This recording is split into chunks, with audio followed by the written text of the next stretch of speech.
Good afternoon, and from where I come from, where I used to work, Jharkhand, very, very warm Johar. Actually, I have a throbbing pain because of the morning session, like a wounded deer.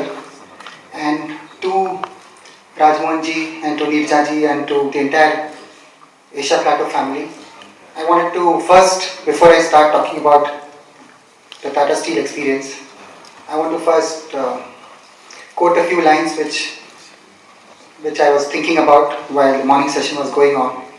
And this is to all of you. या धरती के जख्मों पर मरहम रख दे, या धरती के जख्मों पर मरहम रख दे, या मेरा दिल पत्थर कर दे, या अल्लाह.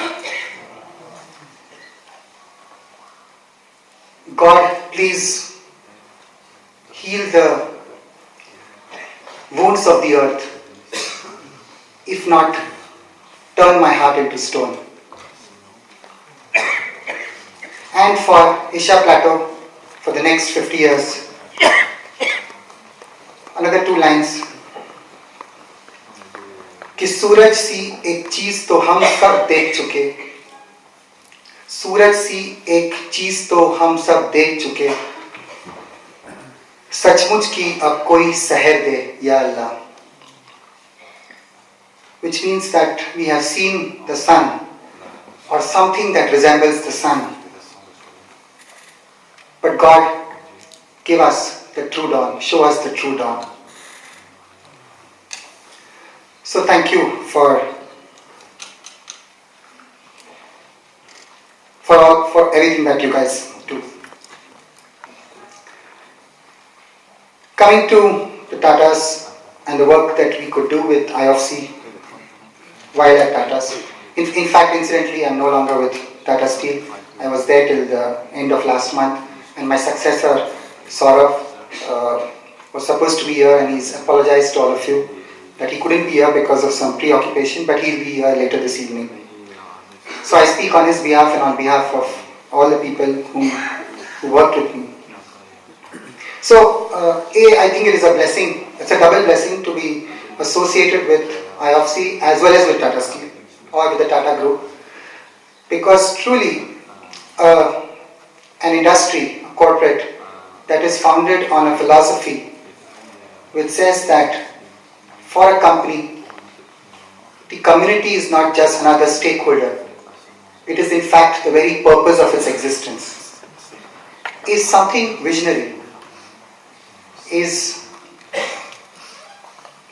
actually coming from a very Gandhian sense of trusteeship. And I feel blessed to have got a platform in which one could work. And in the morning there was talk of institution building, and who better than the Tatas to have actually built institutions in our country that have endured. Whether it is the Indian Institute of Science in Bangalore, or the Tata Institute of Social Sciences in Mumbai, or the Cancer Hospital, or the Tata Institute of Fundamental Research, and the list goes on and on. And there's another fit. It's about values. A few years back, we had an ad campaign at Tata Steel which says, values are stronger than steel. When I was growing up, there was a seminal ad campaign on television. And hats off to the thought, I think it was Rusi Modi, I'm sure. We said, it was a video ad on television and lots of images. And at the end of the ad, there was this punchline which said, we also make steel. Yeah. Just imagine a steel company saying, we also make steel. So that's the ethos at the Tatas. And there's another link with IOFC, which is Jamshedpur. And I think if in India IOFC is outside of Panchgani, if it is really alive in the true sense of the term, it is in Jamshedpur, in Jharkhand. we have so many people here. Kiran Gandhi and his wife Viruji and SN Singh and Karthik and Lakshmi Dore, Punnima's parents. And I remember Appal Raju and Shailendra Mato, who are no longer with us, and Shailendra Mato's son Biplav, if you are around. It has actually, IFC's philosophy has remained alive and throbbing in Jamshedpur. And I dare say somewhere it is the Tata-ness of Jamshedpur that has also probably engendered that. And all these people, and even the youngsters, the younger generation which has come up, they are like, and that's how we come into picture. When we found these people, when we interacted with them, one immediately senses that they are like perfume sellers. You know, when a perfume seller passes by and you don't buy anything from him and he doesn't sell anything to you, he still leaves something behind with you. And that's the fragrance, that's the perfume, that's the scent. And we've been touched by all these people with their love, with their affection, with their care, and their commitment and dedication to building a humane society, a humane world. So for the last 7 years, and I think this journey had started much before. Tata Steel used to send its employees, both from the management and the union, to Asia Plateau for conferences. And there were programs in Jamshedpur, outreach programs reaching out to villages. And there was a lull in between and we re-initiated it 7 years back. And we thought we'd do a few with the local youth around, especially from the tribal communities. And we thought we'd do a couple of them. But as we speak, we've probably done more than 140 such programs, reaching out to more than 7,000 young people from Jharkhand and Odisha. And some of them have come here every year. There's a leadership program that happens here, and some of them have come here. And then there was a talk of internship, and we've sent many of these rural youth to be interns over here. And one has seen a whole transformation. It's been a story of transformation in them, which has left us speechless and amazed and inspired. People like Surjit Nag, and many of the mentors here would know them, Surjit Nag and Gurupad Mato and Sadhu Bandra and Rita Hembram, many of them. And then we also got associated with the Co-Scholars program, which has been happening here for the last few years. And I have a couple of my colleagues, and I would like them to stand, Amit Tirki and Tulsi Das.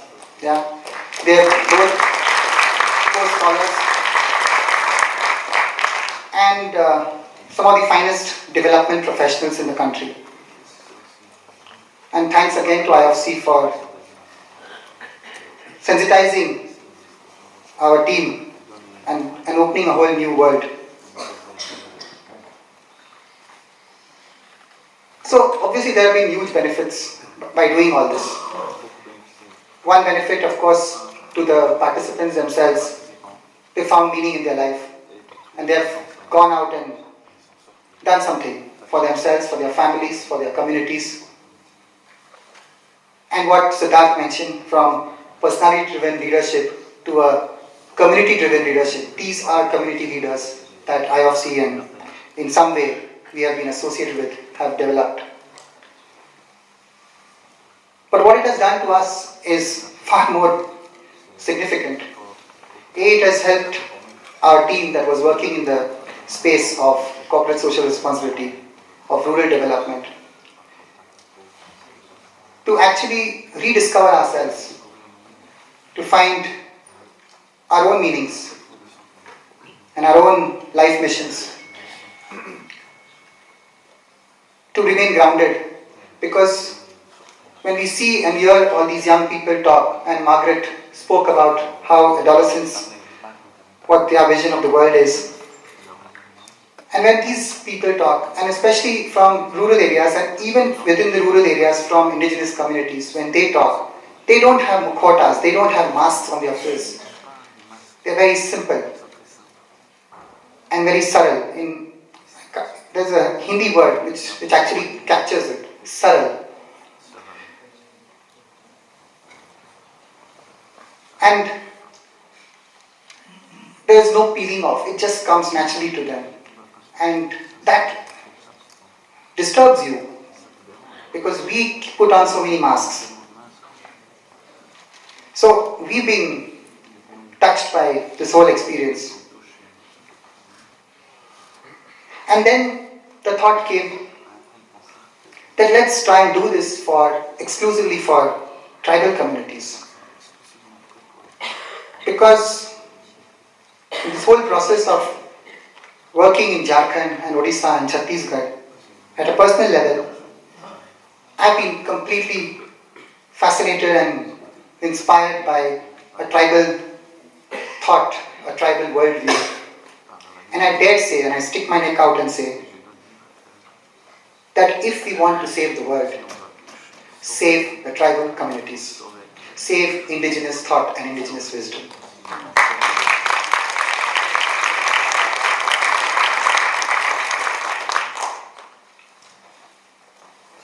And it was, I don't know how many years back, maybe 150 years back, in North America, and many of you would know about this. There was a chieftain called Chief Seattle, and he said something profound. And this is indigenous wisdom. And he said that the earth does not belong to man. Man belongs to the earth. And this is the credo by which indigenous communities around the world live. They live by this. And this is what we need to do if we have to save ourselves. So the thought came that if we can develop leadership among tribal youth and spawn this across various parts of India, and they define the development that they desire, maybe they can show the world a thing or two about how to live and how to develop. So last May we had an exclusive program here in Asia Plateau, and I have this book which I will encourage. I have a few copies and you can share it with people. We call it a tribal leadership program, and we had around 95 tribal youth from 20 states of India, representing more than 55 tribes, and all of them coming here. And they came as 95 different people, but when they went back as one. And it was it was a leap of faith. We didn't know how it is going to pan out, but it was quite inspiring. And we were encouraged by the response and what we did, and thanks to the entire community here in Asia Plateau, and thanks to Nikituji and Rajmohanji was there, and many people. It was an out-of-the-world experience for them. And since then we have stayed in touch with them. And in November every year in Jamshedpur we organize a national level tribal conclave. And this time it was international. We had participants from Australia, and Rob Lawler was there. Where are you? Ron. Yeah, Ron, hi. And he brought some Aboriginal musicians from Australia, and we had someone from Canada and from Kenya and Zimbabwe. So we had more than 1,500 tribal youth from different parts of India and the world congregate in Jamshedpur. And apart from celebrating their Adivasiyat or their tribalness, they had a platform to talk and to talk about their angst, their anguish, and any contrarian point of view, because this space for dissent is very fast, it is diminishing in our country and indeed around the world. It's either my way or the highway. And that's why we call this program Samvad. Samvad in any Indian language means conversations or dialogues. And we believe that if in the world Vivad has to end, Vivad means dissonance or dispute, thanks. If Vivad has to end, then there has to be Samvad. We need Samvads to end Vivads. So this year in November, when we organized this, we had selected about 400 plus tribal youth from around India as part of Samvad, and we had a leadership program over there. And Rajmohanji, we even used music in that, because I agree with you, music or any arts which transcends, it can be very spiritually elevating. It can be titillating, but it can also be elevating. And art can be a very powerful medium to infuse people with a mission which is of a higher order purpose in life. So once again, it has been a great partnership with IOFC, and I hope this can be a template for many more partnerships with corporates, because the corporate world has the resources, has the efficiencies, has the measurement, all those TQM models that can be applied, and IOFC has the heart and the soul. Thank you for this opportunity, and thank you for the blessing.